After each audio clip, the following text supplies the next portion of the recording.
You wanna put that right there? Sure, thank you.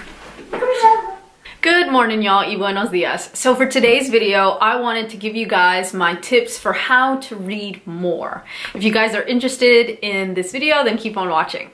Okay, so I get a lot of comments on how do I manage to read as much as I do.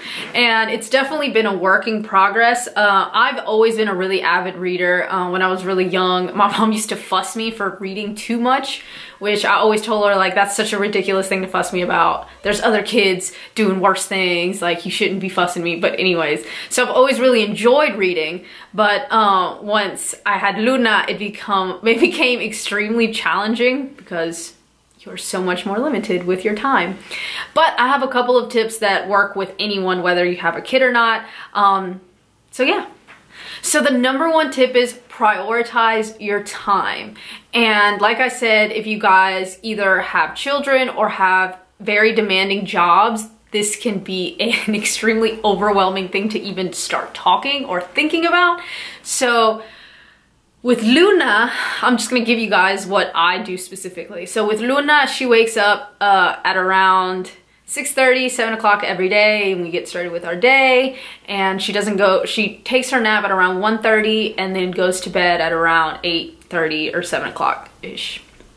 And so it's not a lot of time that I have, and so what I do is I have a combination of different kinds of reading that I do. So throughout the day when she's awake and we're playing or doing whatever it is that we're doing, I do audiobooks just because it's a million times easier than actually trying to sit down and read while Luna's trying to show me some, you know, whatever it is that she's trying to show me.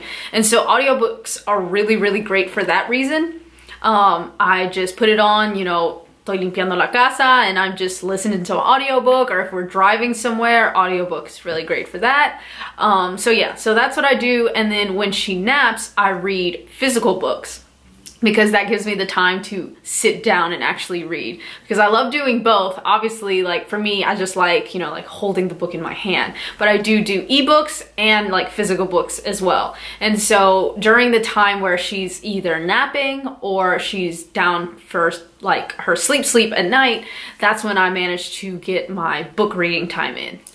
My second tip is set realistic goals. So analyze yourself first, see how much you're capable of, not only with your speed of reading, but also just how much time you have available. Like I said, if you got kids and you got a really demanding job, then it's gonna be a lot harder to read, you know, 100 books a year or whatever it is that you might want to read. So start off small, start with monthly goals, or, you know, whatever it is that you think is reasonable for you. So you can either do a goal of how many hours per day you want to read, or how many books per month you want to read, or just whatever it is that you feel the most rewarded when you see that number go down. So for me, it's a combination of a bunch of things as well. Like for my audiobooks, I like to listen for at least 3 hours a day. And for me, I listen at twice speed. And so that's 6 hours of reading a day, in theory. And so that's how I get a lot of reading done, is through that. And then for pages at night, because I get most of my like physical reading done at night, I like to put down somewhere between 50 and 60 pages at night, and then maybe during her nap time like another 50 pages. And so it's all about setting goals that work for you. I know that, I think it was last year or so, maybe the year before that, I don't remember when it was, but I was like, I'm gonna read X amount of books, and like I didn't even come close, and I felt like crap because I didn't realize just how little time I would have. And so just set realistic goals, set shorter time goals, like monthly goals or even weekly goals. That way you feel that good feeling that you get when you accomplish something, you know, and you don't feel like, oh, I'm never gonna do it, and you kind of get off track and, you know, you spiral out and then you never pick up a book for a couple of weeks or so. So yeah, so setting realistic goals will help you push yourself further to read more and more. My third tip is make books available to you. And this may seem like an obvious one, like, yeah, have a book around and you'll read more. But I have several different ways that I read, and I want to give you all of the available avenues that I use. So my first one is a library card. Super easy, simple, free, and don't underestimate your library's book collection, because sometimes I get so surprised with our library, and like, you know, we live in the middle of nowhere, and I'm like super surprised a lot of the time at the books that they include. So check out your local library and get a library card. The next one on the Make Books Accessible to You is the LIBBY app, which for iPhone I think it's LIBBY, and for Android I think it's Overstock. I'm not too sure. I'll put the book somewhere, the app somewhere around here, and I'll link everything down below as well. But the LIBBY app is what I use on my iPhone, and it is a library app. So you connect your library card through the app and you get free books. So you get free audiobooks and free ebooks, and having free books is like the greatest thing ever. So having that app is a huge money saver, especially if you're an avid reader, or even a normal reader, like, because books sometimes can be really expensive, especially with like newer books that come out that aren't like classic books. They can be really expensive. And so getting audiobooks and ebooks through the library on your phone or on your Kindle, I mean, free, y'all. You can't beat free. And my next avenue is thriftedbooks.com, which if thriftedbooks.com wants to sponsor me, I am here for all of your glory. I love thriftedbooks.com. So many of my books back here are from thriftedbooks.com. It's exactly what it sounds like. It's secondhand books that are so cheap. Like, books that are $30 for $3. I mean, and then they have like sales going on. I go off on the sales. I know that I try my hardest to be as minimal as possible, but books is one thing that I don't follow that rule on at all, just because I love to read. And so thriftedbooks.com, super affordable books. The only thing about it is that you do sometimes have to wait for the book to even be available. And so it's not like you can go to like a regular bookstore and just get whatever book you want. You do have to wait sometimes, but sometimes that's part of the fun. It's like going to the thrift store and finding like a cute outfit. Like, you gotta dig, you gotta search, you gotta wait. And so yeah, thriftedbooks.com. My next avenue that I use is Audible. And I'm sure many of you guys have heard of Audible. Audible is like $15 a month, I think, pretty sure. And they have like, seriously, like all of the books ever on there. And so if I can't find a book through the library or through the LIBBY app or through Thrifted, I head over to Audible. And with a lot of newer books on like specific like social movement topics, they might not be at the library yet, you know, or they might not be thrifted yet because they just came out. And so I love getting those to be able to support those authors as well as buying the physical copy if that's available to me too. And so it really just depends on what it is that I'm listening to, whether I choose to go the Audible route or the physical copy route. Like, it just depends on how I'm feeling and like the length of the book as well.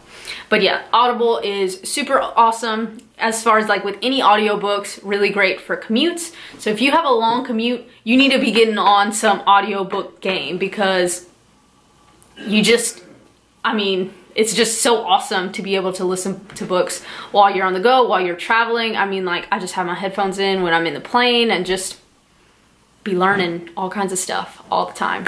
And so yeah, audible.com, super great. It's like a subscription, so you get like a free token a month. Yeah, like you get a token a month for the $15 that you pay, and you get any book that you want. So that's how you... Jessie! Se te van a quemar! Oh, okay. Sorry, y'all.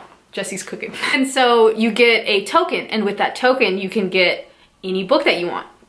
And so what I do, gotta get on that grind, I get books that cost like $30 or $40 to listen to for the $15 that I paid. And that's really how you really make it worth your while. Like, don't get Audible and then buy $3 books with your token, because it's not worth it. So yeah, if you weasel your way through, it's super, super worth it. My next avenue is through the Kindle app. We have an Amazon Fire tablet, I think. We got it super, super cheap for like $40. And so the Kindle app comes with it. And since I have an Amazon Prime subscription, I get tons of free books. So I think Prime members just get like automatic free books and you can pick from a bunch of listings. So I get to find books on there that I get to keep on the tablet to be able to read as well. And the last avenue is your local bookstores. So obviously try to support your local bookstores first before going to the big chains, because you're buying from people. And so we have a couple of bookstores out here that I really love, and like I said, I'll add the links to all of everything that I talked about down below.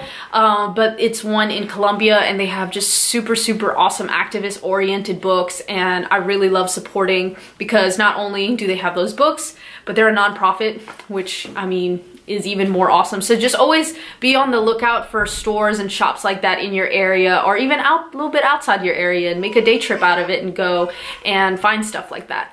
My next tip is mix up what you read. And this can be really difficult for some people. Like Zach will not read anything other than like spiritual or self-help books. Like those are like the only things that he reads.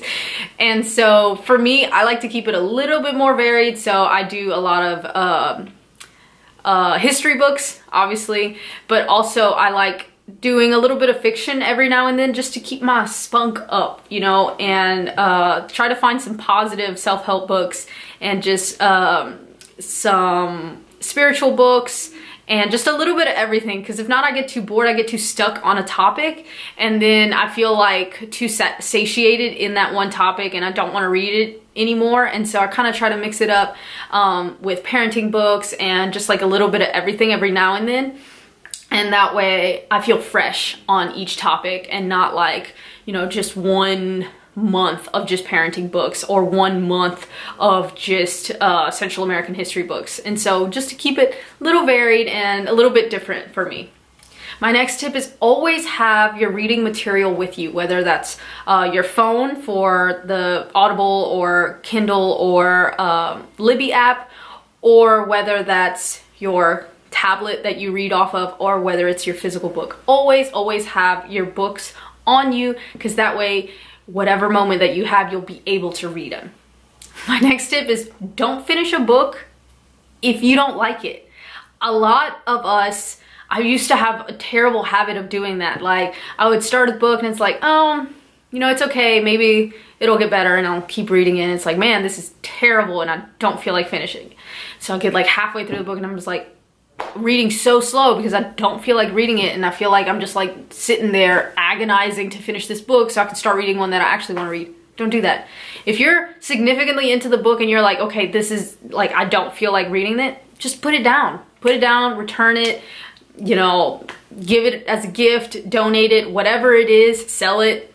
Don't feel obligated to read a book that you don't feel like into just because you already have it. Unless it's something that you feel like you really need to learn.